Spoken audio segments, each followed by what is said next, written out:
जय श्री राम। मित्रों, मैं यहाँ पर आप सभी के लिए रामचरितमानस की कथा लेकर आया हूँ। यहाँ तक कि रामचरितमानस की कथा मैं आप सभी को सुना चुका हूँ कि भगवान श्री राम के राज्य अभिषेक की तैयारी हो रही है और देवता माता सरस्वती से निवेदन करते हैं कि वह किसी भी तरह से भगवान श्री राम का राज्याभिषेक रोककर उन्हें वनवास जाने के लिए प्रेरित करें। सरस्वती का मंथरा की बुद्धि फेरना, कैकेयी मंथरा संवाद और प्रजा में खुशी। मंथरा नाम की कैकेयी की एक मंद बुद्धि दासी थी। उसे अपयश की पिटारी बनाकर सरस्वती उसकी बुद्धि को फेर कर चली गई। मंथरा ने देखा कि नगर सज आया हुआ है, सुंदर मंगलमय बधावे बज रहे हैं। उसने लोगों से पूछा कि कैसा उत्सव है। उनसे श्री रामचंद्र जी के राजतिलक की बात सुनते ही उसका हृदय जल उठा। वह दुर्बुद्धि नीच जाति वाली दासी विचार करने लगी कि किस प्रकार से यह काम रात ही रात में बिगड़ जाए। जैसे कोई कुटिल भीलनी शहद का छत्ता लगा देखकर घात लगाती है कि इसको किस तरह से उखाड़ लूं। वह उदास होकर भरत जी की माता कैकेयी के पास गई। रानी कैकेयी ने हंसकर कहा, तू उदास क्यों है मंथरा, कुछ उत्तर क्यों नहीं देती, केवल लंबी लंबी सांसें ले रही है और त्रिया चित्र करके आंसू ढड़का रही है।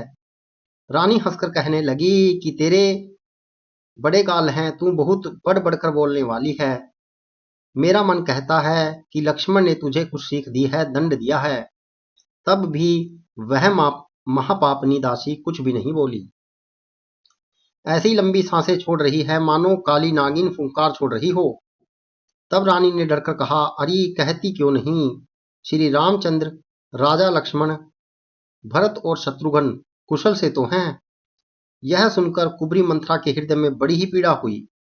वह कहने लगी, हे माई, हमें कोई क्यों सीख देगा और मैं किसका बल पाकर गाल करूंगी, बढ़ाकर बोलूंगी। रामचंद्र को छोड़कर आज और किसकी कुशल है, जिन्हें राजा युवराज पद दे रहे हैं। आज कौशल्या को विधाता बहुत ही दाहिने अनुकूल हुए हैं। यह देखकर उनके हृदय में गर्व समाता नहीं। तुम स्वयं जाकर सब शोभा क्यों नहीं देख लेती, जिसे देखकर मेरे मन में क्षोभ हुआ है। तुम्हारा पुत्र प्रदेश में है, तुम्हें कुछ सोच नहीं है। जानती हो कि स्वामी हमारे वश में है। तुम्हें तो तोषक पलंग पर पड़े पड़े नींद लेना ही बहुत प्यारा लगता है। राजा की कपट भरी चतुराई तुम नहीं देखती। मंथरा के प्रिय वचन सुनकर किंतु उसको मन की मैली जानकर रानी झुककर डांटकर बोली, बस अब चुप रह घर फोड़ी कहीं की, जो फिर कभी ऐसा कहा तो तेरी जीभ पकड़कर निकाल लूंगी। कानों, लंगड़ों और कुबड़ों को कुटिल और कुचाली जानना चाहिए, उनमें भी स्त्री और खासकर दासी। इतना कहकर भरत जी की माता कैकेयी मुस्कुरा दी और फिर बोली, हे प्रिय वचन कहने वाली मंथरा, मैंने तुझे यह सीख दी है, शिक्षा के लिए इतनी बात कही है। मुझे तुझ पर स्वप्न में भी क्रोध नहीं है। सुंदर मंगलदायक शुभ दिन वही होगा जिस दिन तेरा कहना सत्य होगा, अर्थात श्री राम जी का राज तिलक होगा। बड़ा भाई स्वामी और छोटा भाई सेवक होता है, यह सूर्यवंश की सुहावनी रीति है। यदि सचमुच कल ही श्री राम का राज तिलक है तो हे सखी, तेरे मन को अच्छी लगे वही वस्तु मांग ले, मैं दूंगी। राम को सहज स्वभाव से ही सब माताएं कौशल्या के समान प्यारी हैं। मुझ पर तो विशेष प्रेम करते हैं। मैंने उनकी प्रीति की परीक्षा करके देख ली है। जो विधाता कृपा करके जन्म दे तो यह भी दे कि श्री रामचंद्र जी पुत्र और सीता बहू हों। श्री राम मुझे प्राणों से भी अधिक प्रिय हैं। उनके तिलक की बात सुनकर तुझे शोभ कैसा। तुझे भरत की सौगंध है, छल कपट छोड़कर सच सच कह। तू हर्ष के समय विषाद कर रही है, मुझे इसका कारण सुनना है। मंथरा ने कहा, सारी आशाएं तो एक ही बार कहने में पूरी हो गई। अब तो दूसरी जीभ लगाकर कुछ कहूंगी। मेरा अभागा कपाल तो फोड़ने ही योग्य है। जो अच्छी बात कहने पर भी आपको दुख होता है, जो झूठी सच्ची बातें बनाकर कहते हैं हे माई, वे ही तुम्हें प्रिय हैं और मैं कड़वी लगती हूँ। अब मैं भी ठुकुर सुहाती मुंह देखती कहा करूंगी, नहीं तो दिन रात चुप रहूंगी। विधाता ने कुरूप बनाकर मुझे परवश कर दिया, दूसरे को क्या दोष। जो बोया सो काटती हूँ, दिया सो पाती हूँ। कोई भी राजा हो हमारी क्या हानि। दासी छोड़कर क्या अब मैं रानी होंगी, अर्थात रानी तो होने से रही। हमारा स्वभाव तो जलाने ही योग्य है, क्योंकि तुम्हारा अहित मुझसे देखा नहीं जाता, इसलिए कुछ बात चलाई थी, किंतु हे देवी, हमारी बड़ी भूल हुई, क्षमा करो। आधार रहित अस्थिर बुद्धि की स्त्री और देवताओं की माया के वश में होने के कारण रहस्य युक्त कपट भरे प्रिय वचनों को सुनकर रानी केकई ने बैरिन मंत्रा को अपने सहृदय अहेतुक हित करने वाली जानकर उस पर विश्वास कर लिया। बार बार रानी उससे आदर के साथ पूछ रही है, मानो भीलनी के गान से हिरनी मोहित हो गई हो। जैसे भावी होनहार है, वैसे ही बुद्धि भी फिर गई। दासी अपना दाव लगा जानकर हर्षित हुई। तुम पूछती हो, किंतु मैं कहते डरती हूँ, क्योंकि तुमने पहले ही मेरा नाम घर फोड़ी रख दिया है। बहुत तरह से गढ़ छोड़कर खूब विश्वास जमाकर तब वह अयोध्या की साढ़ सती शनि की साढ़े साती वर्ष की दशा रूपी मंत्रा बोली, हे रानी, तुमने जो कहा कि मुझे सीता राम प्रिय हैं और राम को तुम प्रिय हो, सो यह बात सच्ची है, परंतु यह बात पहले थी, अब वे दिन बीत गए। समय फिर जाने पर मित्र भी शत्रु हो जाते हैं।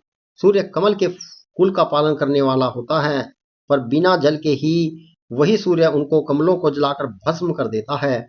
सोत कौशल्या तुम्हारी जड़ उखाड़ना चाहती है, अतः उपाय करके श्रेष्ठ बाढ़ घेरा लगाकर उसे रूंध दो, सुरक्षित कर दो।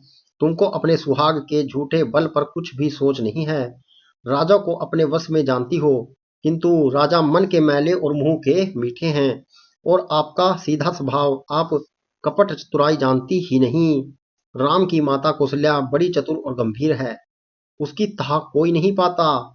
उसने मौका पाकर अपनी बात बना ली। राजा ने तो भरत को ननिहाल भेज दिया, उसमें आप बस राम की माता की ही सलाह चाहिए समझिए। कौशल्या समझती है कि और सब सोते तो मेरी अच्छी तरह सेवा करती हैं। एक भरत की माँ पति के बल पर गर्वित रहती है। इसी से हे माई कौशल्या को तुम बहुत ही साल खटक रही हो, किंतु वह कपट करने में चतुर है, अतः उसके हृदय का भाव जानने में नहीं आता। वह उसे चतुरता से छिपाए रखती है। राजा का तुम पर विशेष प्रेम है। कौशल्या सोत के स्वभाव से उसे देख नहीं सकती, इसलिए उसने जाल रचकर राजा को अपने वश में करके भरत की अनुपस्थिति में राम के राज्य तिलक के लिए लगन निश्चित करा लिया।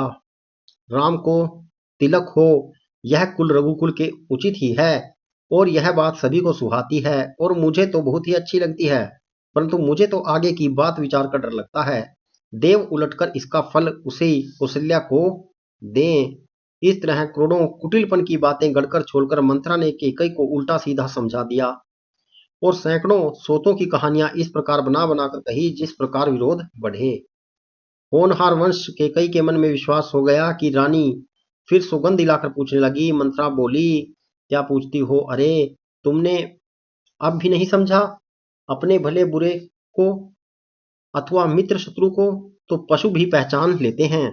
पूरा पखवाड़ा बीत गया, सामान सजाते, और तुमने खबर पाई है आज मुझसे। मैं तुम्हारे राज में खाती पहनती हूँ, इसलिए सच कहने से मुझे कोई दोष नहीं है। यदि मैं कुछ बनाकर झूठ कहती होंगी तो विधाता मुझे दंड देगा।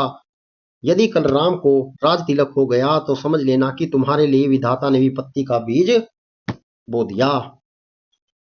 मैं यह बात लकीर खींचकर बलपूर्वक कहती हूँ कि हे भामिने, तुम तो अब दूध की मक्खी हो गई। जैसे दूध में पड़ी हुई मक्खी को लोग निकालकर फेंक देते हैं, वैसे ही तुम में भी लोग घर से निकालकर बाहर करेंगे। जो पुत्र सहित कौशल्या की चाकरी बजाओगी तो घर में रह सकोगी, अन्यथा घर में रहने का कोई दूसरा उपाय नहीं है। क्रुद्ध से विनता को दुख दिया था। तुम्हें कौशल्या देगी, भरत कारगर का सेवन करेंगे, जेल की हवा खाएंगे और लक्ष्मण राम के नायब सहकारी होंगे। कई मंथरा की कड़वी वाणी सुनते ही डरकर सूख गई, कुछ बोल नहीं सकती। शरीर में पसीना हो गया आया, वह केले की तरह कांपने लगी। तब कुबरी मंत्रा ने अपनी जीभ दांतों तले दबाई। उसे भय हुआ कि कहीं भविष्य का अत्यंत डरावना चित्र सुनकर केकई के हृदय की गति न रुक जाए, जिससे उल्टा सारा काम ही न बिगड़ जाए। फिर कपट की करोड़ों कहानियां कह कहकर उसने रानी को खूब समझाया कि धीरज रखो। केकई का भाग्य पलट गया, उसे कुचाल प्यारी लगी। वह बुगली को हंसनी मानकर, बैरिन को हितकर मानकर उसकी सराहना करने लगी। केकई ने कहा, मंत्रा सुन, तेरी बात सत्य है, मेरी दाहिनी आंख नित्य फड़का करती है। मैं प्रतिदिन रात को बुरे स्वप्न देखती हूँ, किंतु अपने अज्ञानवश तुझसे कहती नहीं। सखी, क्या कहूँ करूँ, मेरा तो सीधा स्वभाव है, मैं दायां बायां कुछ भी नहीं जानती। अपनी चलते जहां तक मेरा वंश चला, मैंने आज तक कभी किसी का बुरा नहीं किया। फिर न जाने किस पाप से देव ने मुझे एक ही साथ यह दुस्सह दुख दिया। मैं भले ही निहर जाकर वहीं जीवन बिता दूंगी, पर जीते जी सोत की चाकरी नहीं करूंगी। देव जिसको शत्रु के वश में रखकर जिलाता है, उसके लिए तो जीने की अपेक्षा मरना ही अच्छा है। दीन वचनी ने बहुत प्रकार से दीन वचन कहे। उन्हें सुनकर कुबरी ने त्रिया चित्र फैलाया। वह बोली, तुम मन में गलानी मानकर ऐसा क्यों कह रही हो? तुम्हारा सुख सुहाग दिन दिन दुगना हो। तुम्हारी बुराई चाहिए है, वही परिणाम की यह बुराई रूपी फल पाएगी। हे स्वामिनी, मैंने जब से यह कुमत सुना है, तो तब से मुझे न तो दिन में कोई भूख लगती है, न रात में ही नींद आती है। मैंने जोशों से पूछा तो उन्होंने रेखा खींचकर गणित करके अथवा निश्चय पूर्वक कहा कि भरत राजा होंगे। यह बात सत्य है। हे भामिनी, तुम करो तो उपाय मैं बताऊं। राजा तुम्हारी सेवा के वश में ही है। केकई ने कहा, मैं तेरे कहने से कुएं में गिर सकती हूँ, पुत्र और पति को भी छोड़ सकती हूँ। जब तू मेरा बड़ा भारी दुख देखकर कुछ कहती है, तो भला मैं अपने हित के लिए उसे क्यों न करूंगी। कुबरी ने केकई को सब तरह से कबूल करवाकर, अर्थात बलि पशु बनाकर, कपट रूपी छुरी को अपने कठोर हृदय रूपी पत्थर पर टेया, उसकी धार को तेज किया। रानी केकई अपने निकट के शीघ्र आने वाले दुख को कैसे नहीं देखती। जैसे बलि का पशु हरी हरी घास चरता है, पर वह यह नहीं जानता कि मौत सिर पर नाच रही है। मंत्रा की बातें सुनने में तो कोमल है, पर परिणाम में कठोर भयानक है, मानो वह शहद में घोलकर जहर पिला रही हो। दासी कहती है, हे स्वामिनी, तुमने मुझे एक कथा कही थी, उसकी याद है कि नहीं? तुमने दो वरदान राजा के पास धरोहर हैं, आज उन्हें राजा से मांगकर अपनी छाती ठंडी करो। पुत्र को राज्य और राम को वनवास दो, और सोत का सारा आनंद तुम लो। जब राजा राम की सौगंध खा ले, तब वर मांगना, जिसे वचन न टलने पावे। आज की रात बीत गई तो काम बिगड़ जाएगा। मेरे हृदय बात को हृदय में प्रिय या प्राणों से भी प्यारी समझना। भक्तों, यह वह वृतांत है जब मंथरा रानी केकई को भगवान श्री राम के विरुद्ध षड्यंत्र करती है और उन्हें 14 वर्ष के वनवास में भेजने का उपाय करती है। मित्रों, यदि यह प्रसंग आपको अच्छा लगे तो इसे शेयर जरूर कीजिएगा। जय श्री राम।